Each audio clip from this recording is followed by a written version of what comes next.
السلام علیکم۔ آج تحریک پاکستان 8057 سے لے کے 9047 کا جو امپورٹنٹ ٹاپک ہے فناء جالیاں والا کے پس منظر اور نتائج۔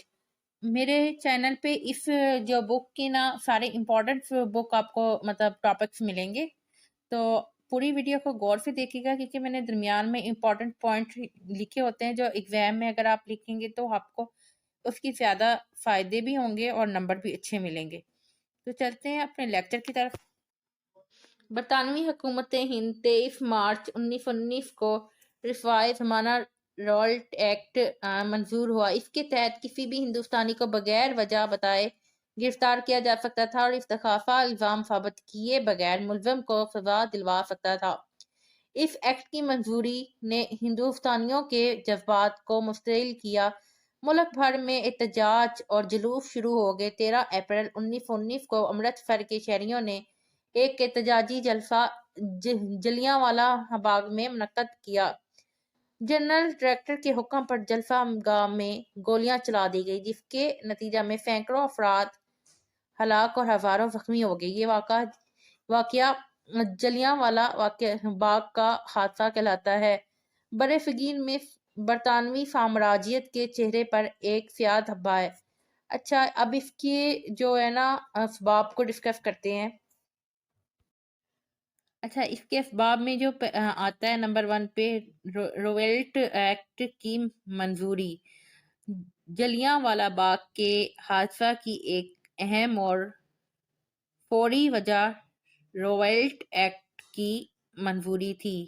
یہ سیاہ قانون 23 مارچ 1919 کو منظور کیا گیا۔ اس قانون کے مطابق کسی بھی ہندوستانی کو بغیر کسی وجہ کے گرفتار کیا جا سکتا تھا اور الزام ثابت کیے بغیر استخفا ملزم کو سزا دلوا سکتا تھا۔ علاوہ ازیں محض مخبری کی بنیاد پر کسی کو گرفتار کیا جا سکتا تھا۔ ہندوستان کے عوام نے اس ایکٹ کو رد کر دیا۔ گاندھی اور جناح نے بھی اس قانون کی مذمت کی۔ گاندھی نے 30 مارچ 1919 کو ملک بھر میں ہڑتال کا اعلان کیا۔ لوگوں نے جلسے اور جلوس میں بڑھ چڑھ کر حصہ لیا۔ 23 مارچ کو دلی میں پولیس کا ہجوم کے ساتھ تصادم ہوا۔ ہندوؤں اور مسلمانوں نے اس موقع پر اتحاد کا مظاہرہ کیا۔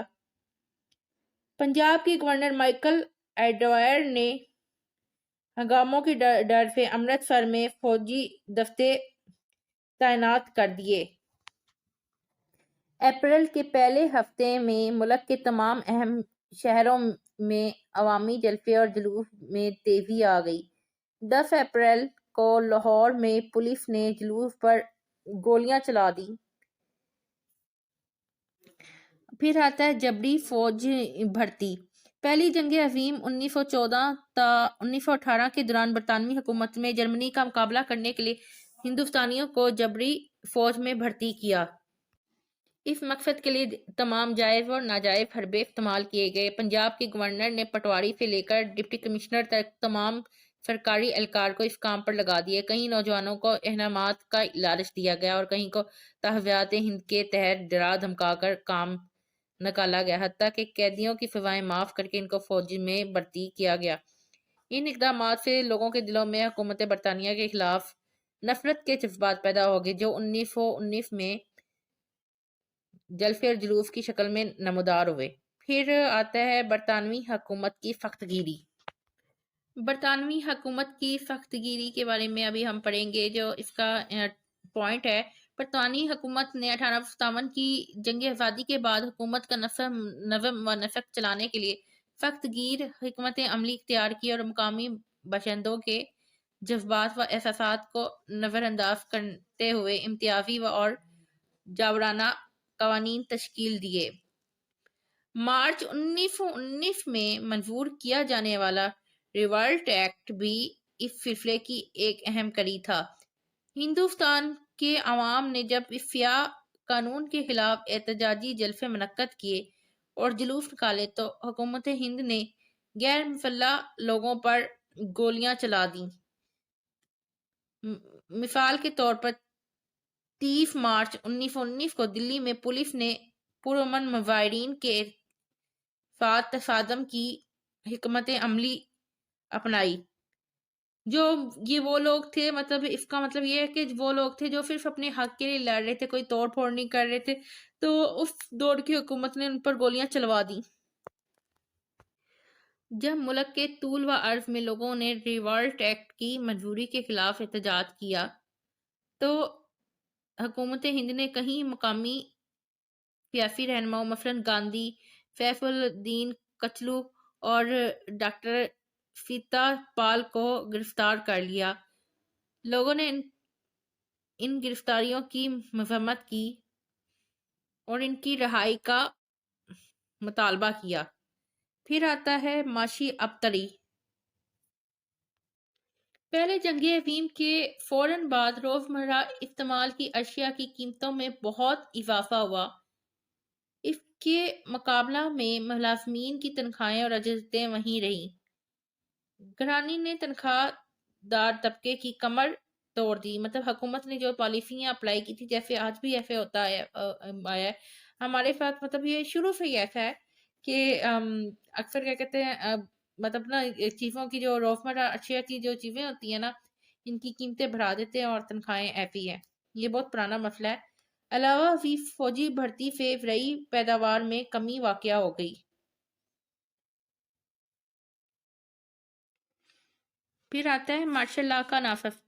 ریولٹ ایکٹ کے نافذ کے خلاف امرتسر کے شہریوں نے فدائے احتجاج بلند کیا۔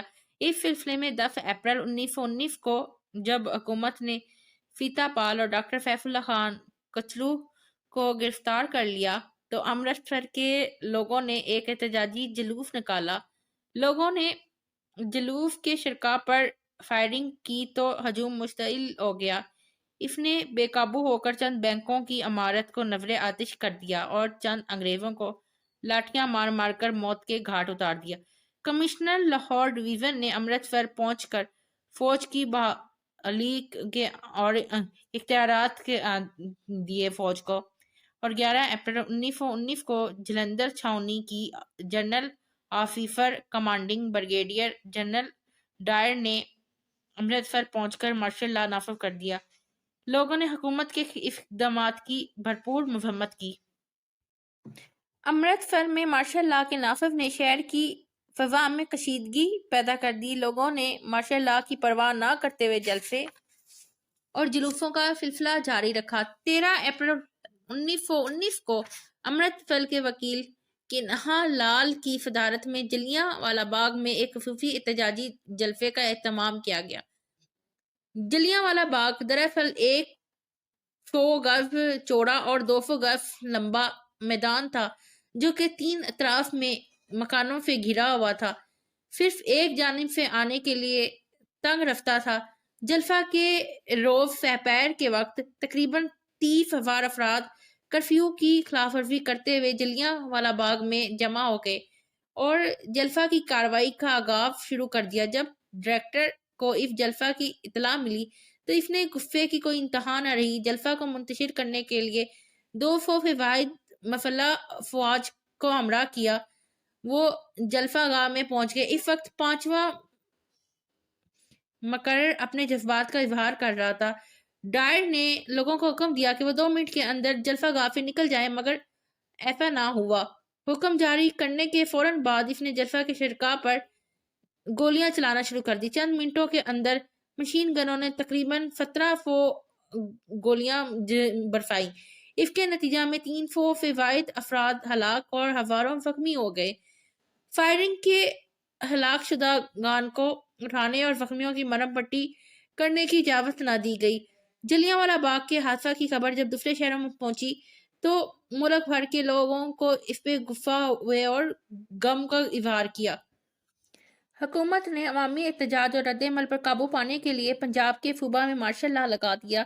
امرتسر انتظامیہ نے لوگوں کے جذبات کو ٹھنڈا کرنے کے بجائے ان کے زخموں پر نمک چھڑکا۔ بے گناہ لوگوں پر مقدمات قائم کی گئے، معمولی جرائم پر کوڑوں کی سزا دی گئی اور اندھا دھند گرفتاریاں کی گئی۔ امید ہے آپ کو میرا لیکچر سمجھ میں آیا ہوگا، تو آپ میرے ویڈیو لیکچر کو لائک کر دیجیے گا، چینل کو سبسکرائب کر دیجیے گا۔ ملتے ہیں نیکسٹ ویڈیو کی طرف، اور لائک کرنا مت بھولیے گا۔